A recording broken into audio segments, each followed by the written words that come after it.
Hello प्यारे बच्चों, my future doctors. आज का लेक्चर बहुत मेहनत से बनाया जा रहा है और ये आपको दिख जाएगा लेक्चर के अंदर।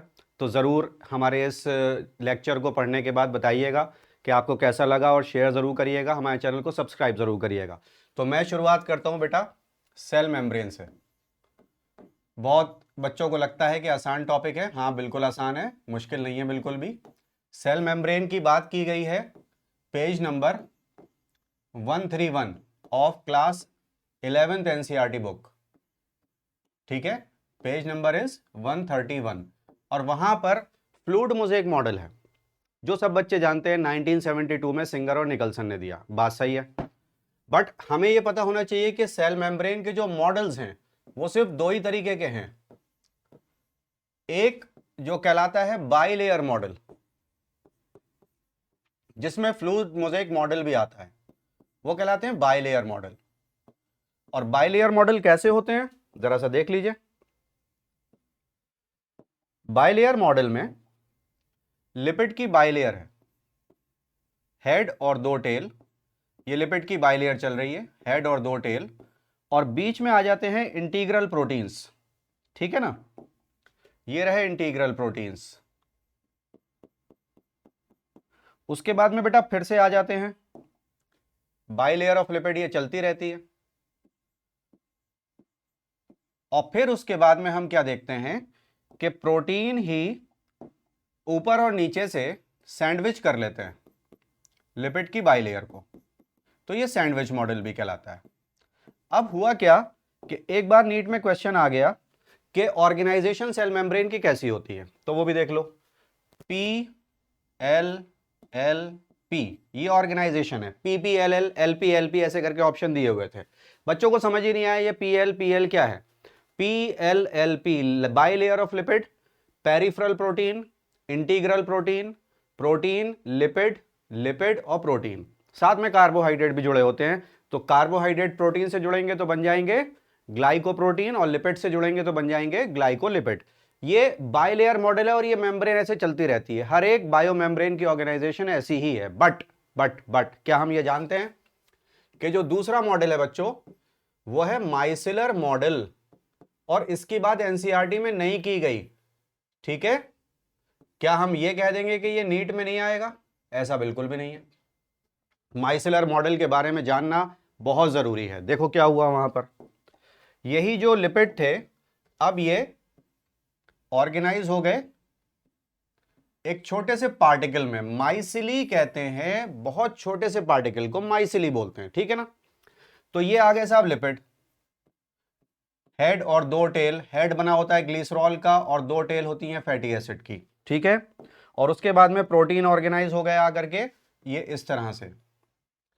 तो ये एक बहुत छोटा सा पार्टिकल बन गया माइसिलर मॉडल। बट इसकी इंपॉर्टेंस क्या है? माइसिलर मॉडल की जब हम बात करते हैं ना, मैं बोल रहा हूं कि नीट में नहीं आएगा, एनसीईआरटी में गिवन नहीं है, ठीक है, मान ली बात हमने, लेकिन एप्लीकेशन तो देख सकते हैं। आंखें तभी तो खुलेंगी जब हम जानेंगे किसी चीज को। तो माइसिलर मॉडल बेटा दो तरीके के हैं। एक तो है मोनोपार्टाइट, एक एक टुकड़ा जुड़ेगा, मोनोपार्टाइट, एक एक टुकड़ा जुड़ेगा। ये आपको शायद कहीं मिले ना पूरे यूट्यूब पर। अभी तक जो लोग पढ़ा रहे हैं बहुत अच्छा पढ़ा रहे हैं, मैं कहता हूं सब लोग अच्छा पढ़ा रहे हैं, लेकिन ये चीज आपको मिलने वाली नहीं है। तो ये एक्सक्लूसिव है आपके लिए। ठीक है, और दूसरा होता है मल्टी पार्टाइट। मल्टी पार्टाइट मतलब एक से ज्यादा पार्ट जुड़ेंगे, और एक्चुअली तीन पार्ट जुड़ते हैं, तो हमने इसका नाम रखा हुआ है ट्राइपार्टाइट। ठीक है भाई, सवाल यह है कि ये कहां मिलेगा और ये कहां मिलेगा। चलो अब आगे चलते हैं। सेल स्ट्रक्चर चैप्टर जिसमें सेल मेम्ब्रेन गिवन है, उसी में बेटा आप जब पेज नंबर 135 पर देखेंगे तो आपको मिलेगा माइटोकॉन्ड्रिया। ठीक है बात, माइटोकॉन्ड्रिया सब पढ़ते हैं, नो प्रॉब्लम। इनर और आउटर मेम्ब्रेन होती हैं। और वहीं पर जब आप पेज नंबर 136 पर देखेंगे, ठीक है, तो आपको मिलेगा क्लोरोप्लास्ट। अब यहां से कैसे कहानी आगे बढ़ने वाली है ये खेल देखो।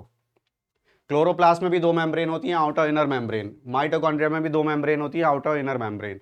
तो माइटोकॉन्ड्रिया का अगर एक छोटा सा डायग्राम यहाँ बना लिया जाए, कोई दिक्कत की बात नहीं है।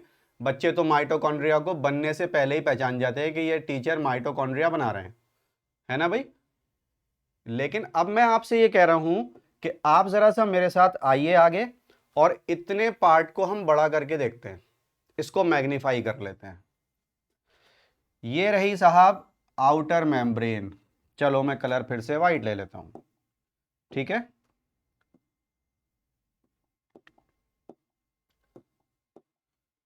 ये रही आउटर मेम्ब्रेन, हमने इसको मैग्नीफाई कर लिया।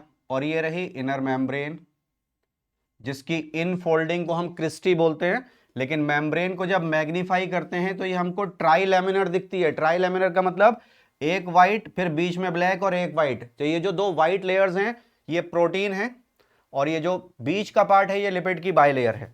तो बाइलेयर ऑफ लिपिड यहाँ ब्लैक से आ रही है, और ऊपर और नीचे जो व्हाइट लाइंस आप देख रहे हैं ऊपर और नीचे, ये प्रोटीन की बाइलेयर है।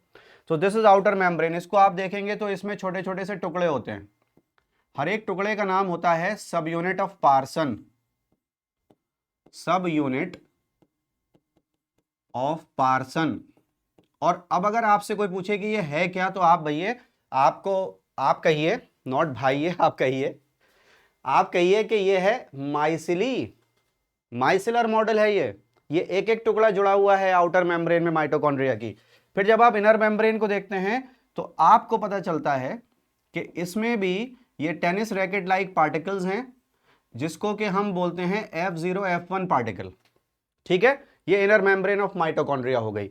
अब जब क्लोरोप्लास्ट पर हम पहुंचे बेटा, तो क्लोरोप्लास्ट पर हम पहुंचेंगे, वहां पर हमको बताया जाता है कि क्लोरोप्लास्ट को देख लीजिए, ये रहा क्लोरोप्लास्ट, आउटर मेम्ब्रेन और इनर मेम्ब्रेन। इसमें थाइलोकॉइड मेम्ब्रेन के ये स्टैक बने हुए हैं, और ये एक दूसरे से जुड़ जाते हैं, ग्रेनम और इंटरग्रेनम, फिर इसका अपना डीएनए आरएनए वो सब, ठीक है भाई।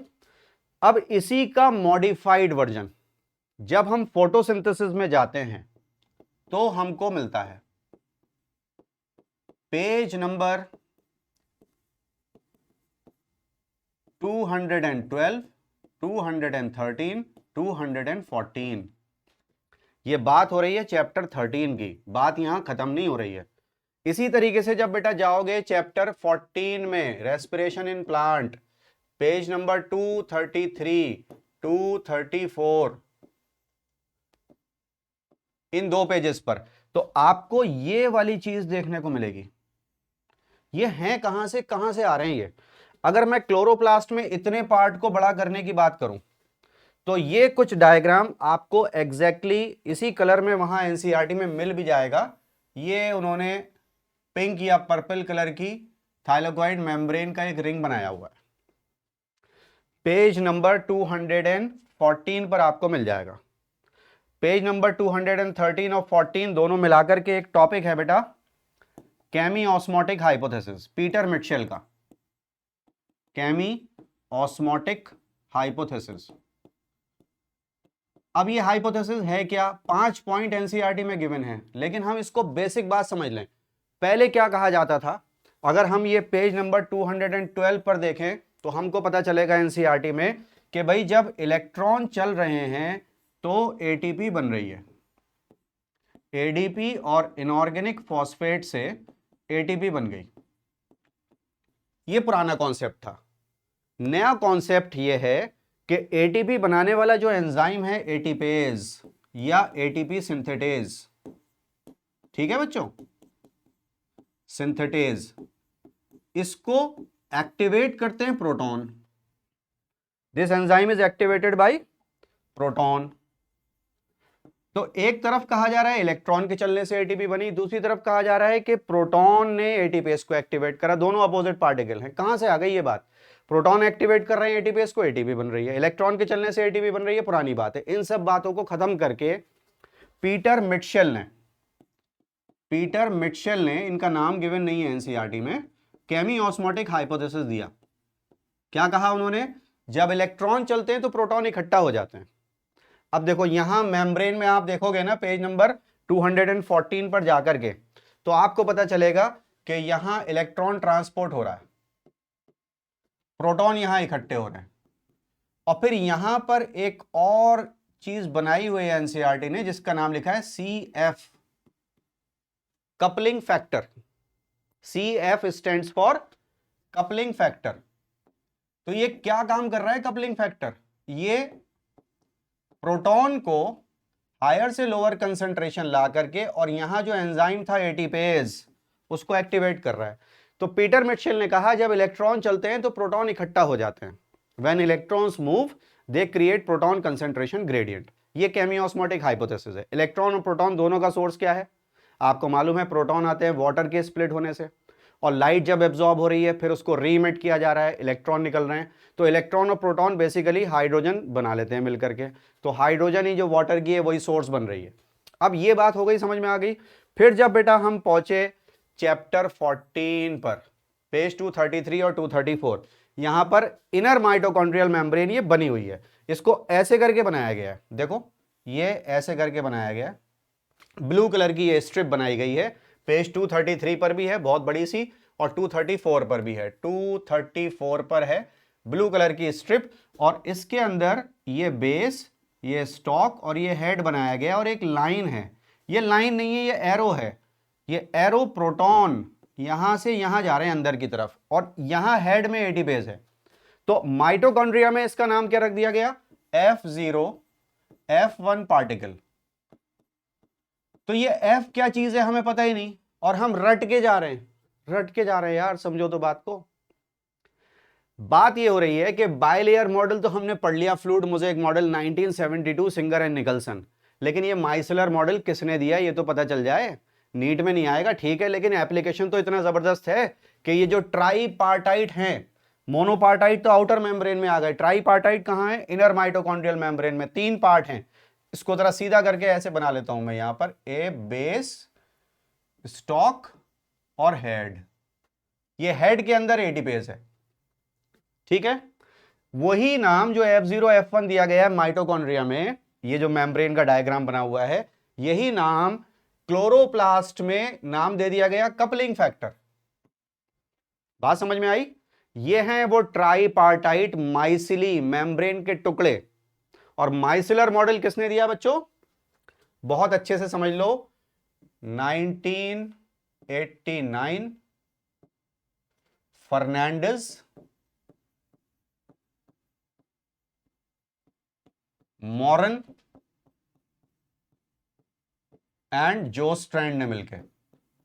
नहीं आएगा नीट में, लेकिन पता तो चल गया आज कि ये F का मतलब क्या है।